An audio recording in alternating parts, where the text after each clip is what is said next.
Lechuguilla. You got the survey gear in? Let's see, data logger and the... Research geologist Kim Cunningham will handle the science studies for the expedition. Nuclear test engineer Ann Strait is an expert in surveying and mapping caves. And specialist cameraman from England, Sid Peru, will be the first to document Lechuguilla on motion picture film.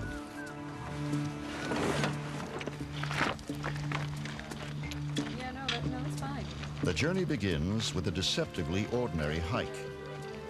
The cave is named after a desert plant that grows in this harsh, dry environment, Lechuguilla, Spanish for little lettuce.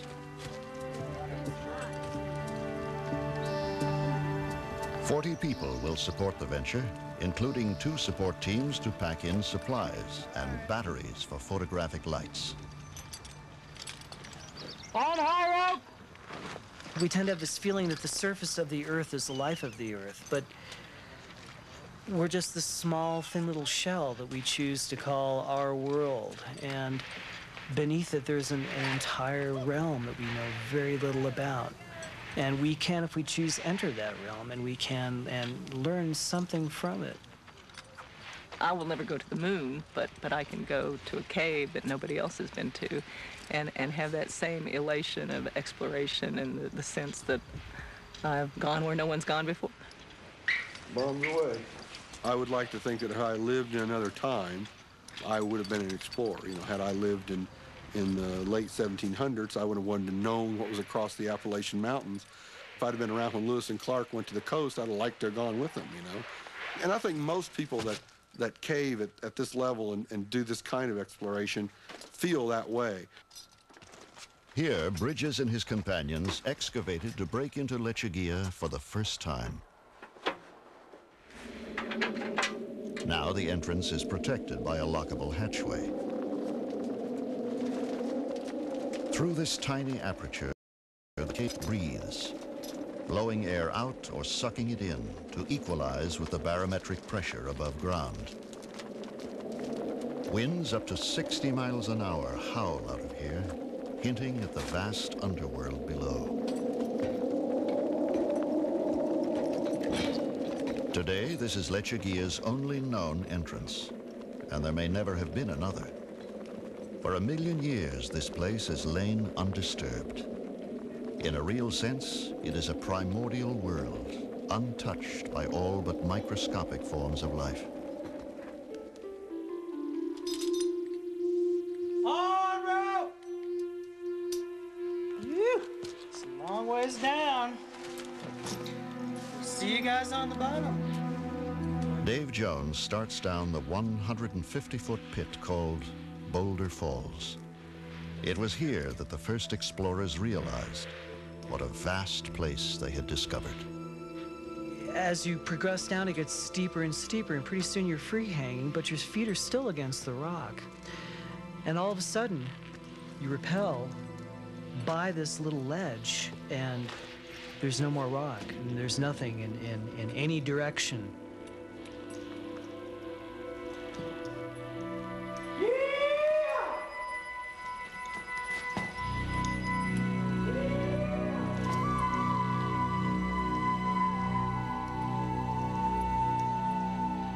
Here, one feels like a tiny insect, deep in the bowels of planet Earth, powerless and utterly alone. And all you can see is black and a little rope in front of your face. And you just think of what a strange and bizarre thing it is to be where you are. Just, why are we doing this? Why are we here?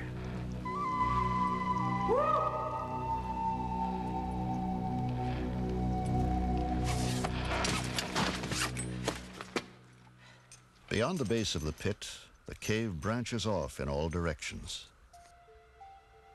Only computer imagery can portray this labyrinth.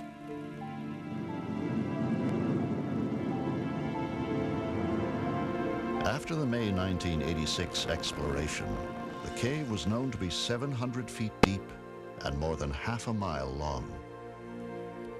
Today, the system totals 60 miles and plummets more than 1,600 feet. Twisting capillaries and veins pierce the earth in all directions. This is a gigantic maze in 3 dimensions, defying conventional ideas of direction and scale.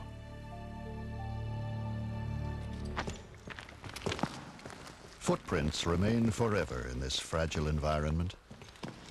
Plastic ribbons keep cavers on main trails.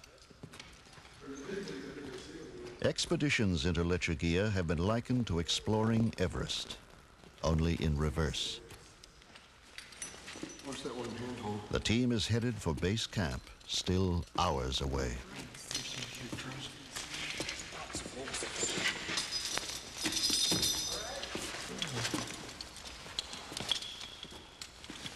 The trail leads on into inky blackness. Often they traverse chambers so vast, the cave walls are barely discernible.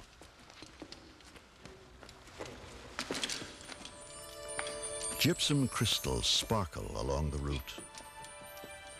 Now cavers encounter Lechuguilla's fantastic decorations for the first time. Helictites and gypsum flowers extrude from the walls. Fragile gardens that have taken centuries to blossom, as minerals have been squeezed from the rocks like toothpaste from a tube. Beauty abounds. These jewels of the underground are exquisitely delicate needles of selenite.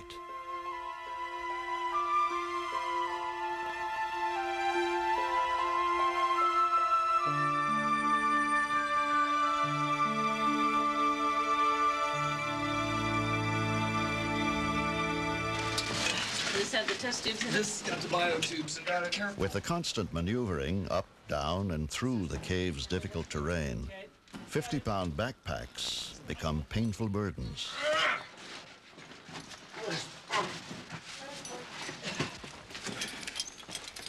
There's a lower rift, Dave, where we climbed out of Captain Hook's ladder. Always in Lechuguilla, danger is not far away. Okay, on 3, 1, 2, 3. In 1991, seasoned caver Emily Mobley slipped and broke her leg while working on a surveying expedition in the cave's western sector. 1.5 miles from the entrance, 900 feet below the surface, this accident would trigger the largest and most publicized cave rescue in U.S. history.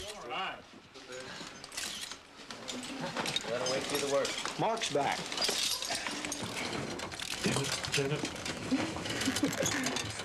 That's a good speed, guys. Great. 100 experienced cavers summoned to the scene would labor 4 arduous days to bring her to safety.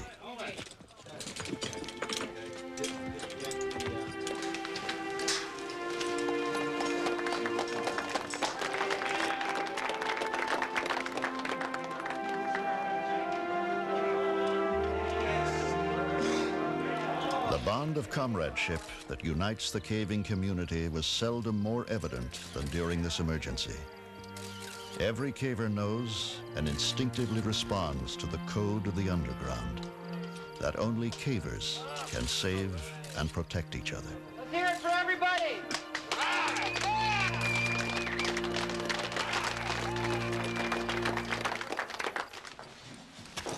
After almost 4 hours, the expedition reaches Lake Labarge, the first sizable body of water to be discovered in this branch of Lechuguilla.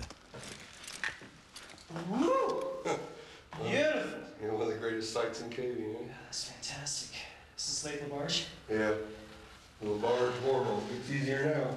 Beautiful. On the road!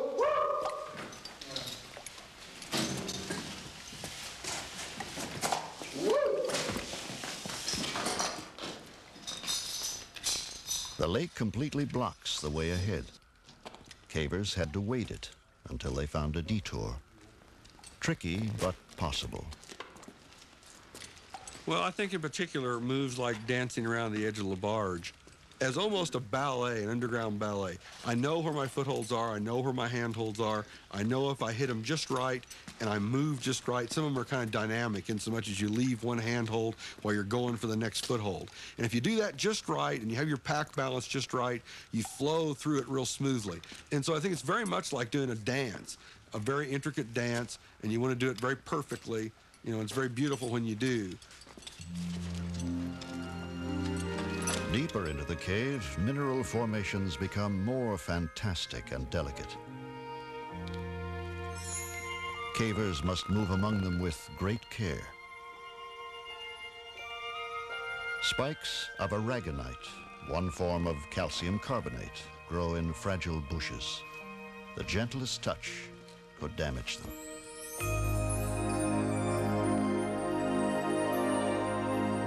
There is infinite contrast here.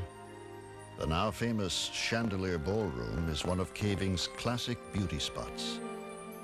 Plumes of gypsum sprout from the ceiling, some as long as 20 feet. The most dazzling examples of their type ever found.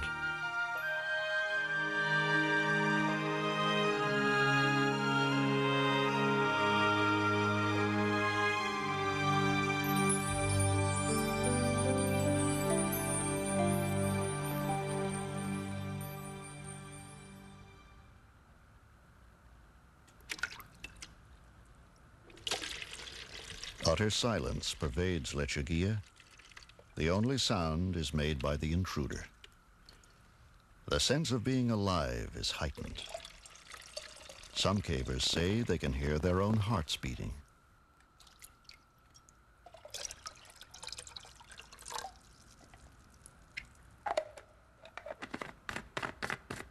In the constant 68-degree temperature and high humidity, dehydration is always a threat. Anybody else need any hot water? For some, the notion of life with almost a quarter-mile of rock overhead can be oppressive, even terrifying. But cavers like Bridges relish the experience. It's almost like coming back to home after you've been gone for a while. It's a very comfortable feeling to me, particularly in that particular cave.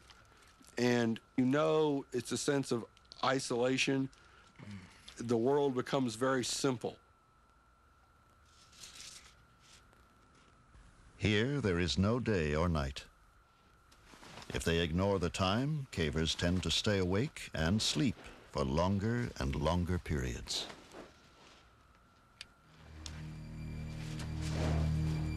In Lechuguilla Cave, there is little evidence of life, but this is rare.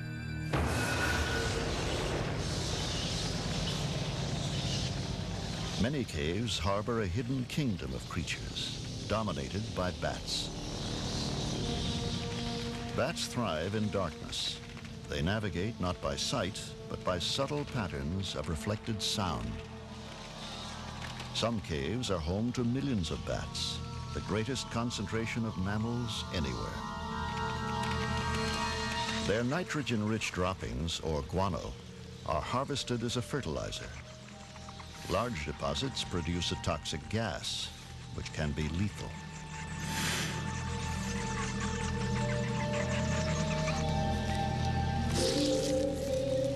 Mountains of bat guano support the intricate food chain underground. Sometimes an injured bat or a baby falls into the guano and itself becomes food. Within minutes, the bat is reduced to a skeleton.